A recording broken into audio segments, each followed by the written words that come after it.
Hi guys, it's me, Carrie. I know you probably never expected to see this, and believe me, I never expected to broadcast this. But I feel like as I'm coming upon a pretty important milestone in my life, that it's time to show you the real, true, actual me. This is what I look like. I have blonde hair, I wear glasses, I have blue eyes. I very rarely wear makeup, including right now, so this is pretty much my everyday face. But the reason I decided to shoot this video, this face reveal as they call it, is because tomorrow, August 21st, 2016, will mark 4 years for me in depression recovery. And it's something I'm really, really proud of. Depression is not something that you can mark a recovery date for, like alcoholism or drug addiction, because clearly in cases like that you can say, this is the day I stopped using my drug of choice, and from this point on I've never used it again, and that's how you start counting. I'm petting my cat off the side here. And that's how you start counting your days in recovery. With depression, you can't do that because depression never goes away, at least in my case.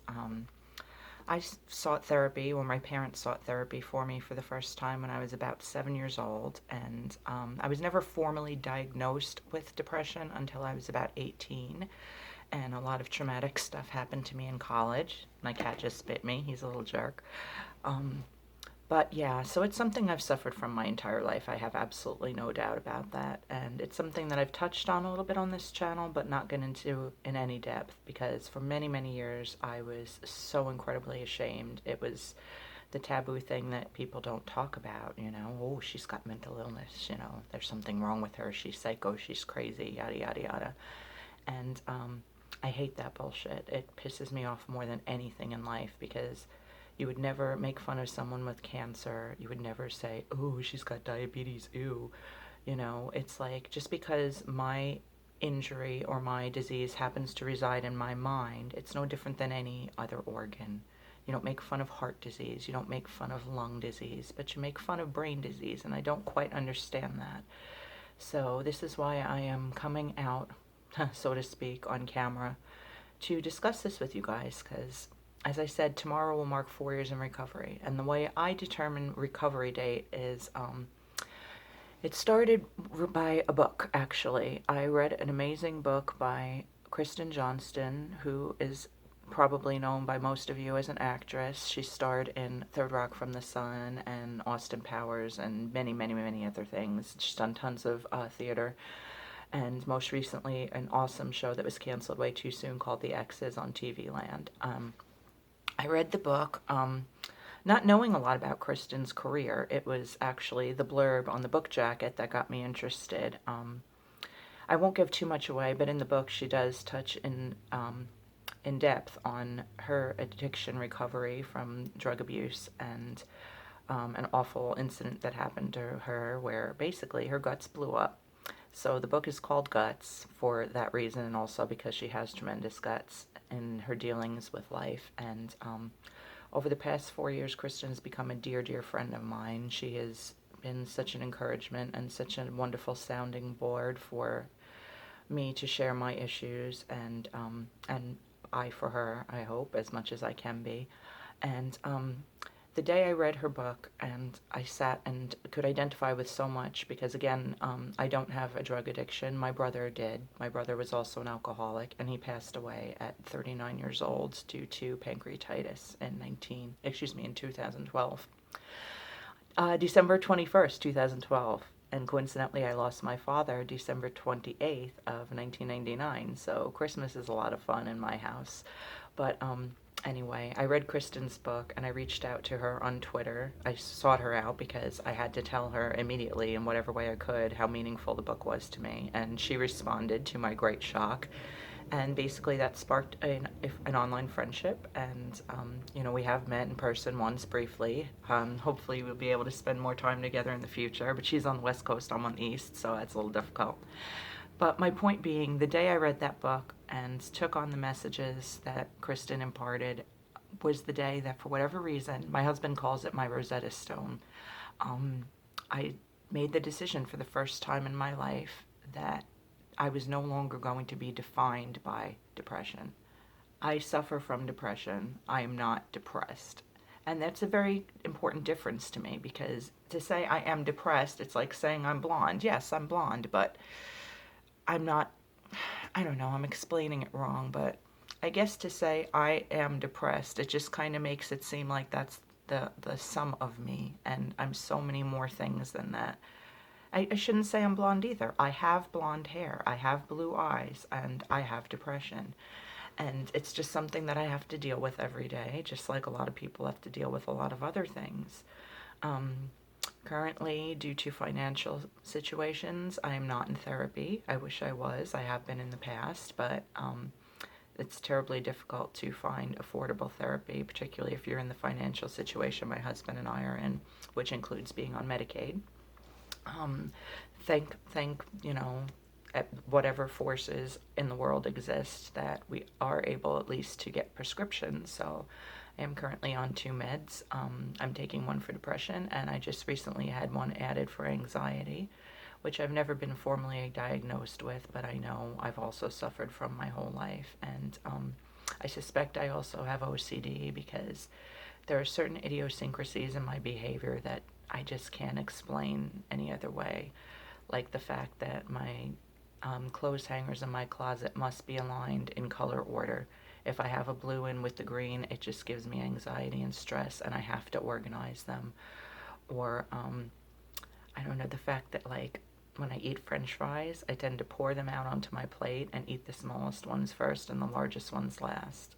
I don't know if that's technically considered OCD, but I mean, it sounds like that to me. So in my layperson's opinion, I suspect that that's part of my whole, you know, mental illness soup. So yeah, I'm touching on that as well. So yeah, so anyway, I considered August 21st, 2012, my beginning of my recovery date, and I've never been someone that's self-harmed, although I've certainly understood why people have felt the need to do that. So, I mean, there's no specific behavior I can mark ending. I didn't stop cutting, I didn't stop, taking drugs or using alcohol. But in my mind, it's the day I decided once and for all that I was not going to be defined by depression anymore. So, it's a big day for me. And today's the 20th. I'm going to be airing this on the 21st. So when you guys are watching it, it will be on the actual anniversary. I wanted to show you guys this necklace. I wear it almost all the time. I hope you can see it. Oh, probably not. But it actually is the letters that spell hope. My husband got this for me in New York City on my 1-year anniversary of recovery, and I do take it off occasionally because I do have a couple other necklaces that are super precious to me as well, and I don't want them to get tangled in ruins, but this is so meaningful to me. It's a physical touchstone to remind me that, I'm doing okay, even on the days that I don't get out of bed or spend hours weeping and I haven't got the slightest idea why. I can still keep in my mind the fact that this is just a part of me and it's not all of me. It doesn't define me as a human being. I'm still kind, I'm still intelligent, I'm still compassionate, I'm still funny, I'm still all the good things that I am. And the fact that I can even admit that I have good qualities shows how far in recovery I've come, because I spent way too many years in isolation, being afraid of the world. I mean, I didn't go on my first date until I was 25 years old. And I always thought it was because men weren't interested in me. And looking back, that might not have been entirely the case. It might have been just my putting out the vibes of stay the hell away from me. Because there were a couple incidents where, people expressed interest and I was just too afraid to, take part in that, let's say. But anyway, I can't believe how much I'm saying, but it's easy once you start talking, I guess. And I know there's probably going to be ignorant comments to this or thumbs down, and basically fuck you for doing that, because you have no idea how much guts and how many balls it takes to be doing what I'm doing right now. I hope that there's not a lot of that, but we'll see.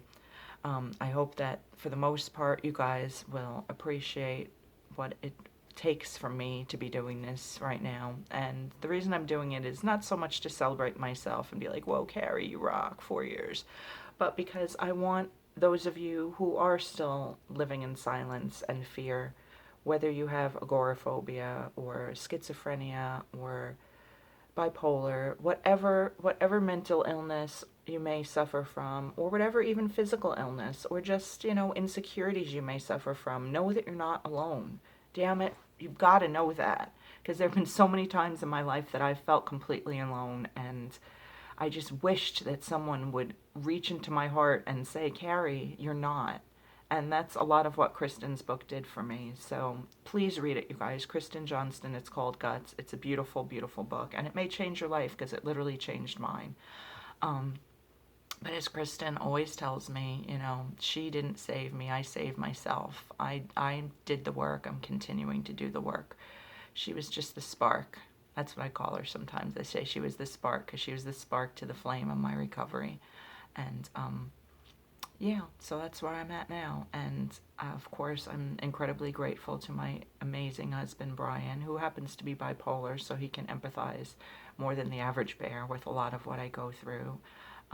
My wonderful mother, Kathy, who also suffers from depression and often looks to me for tips on how to deal, because she, never really had a place to express her voice either. And I don't know.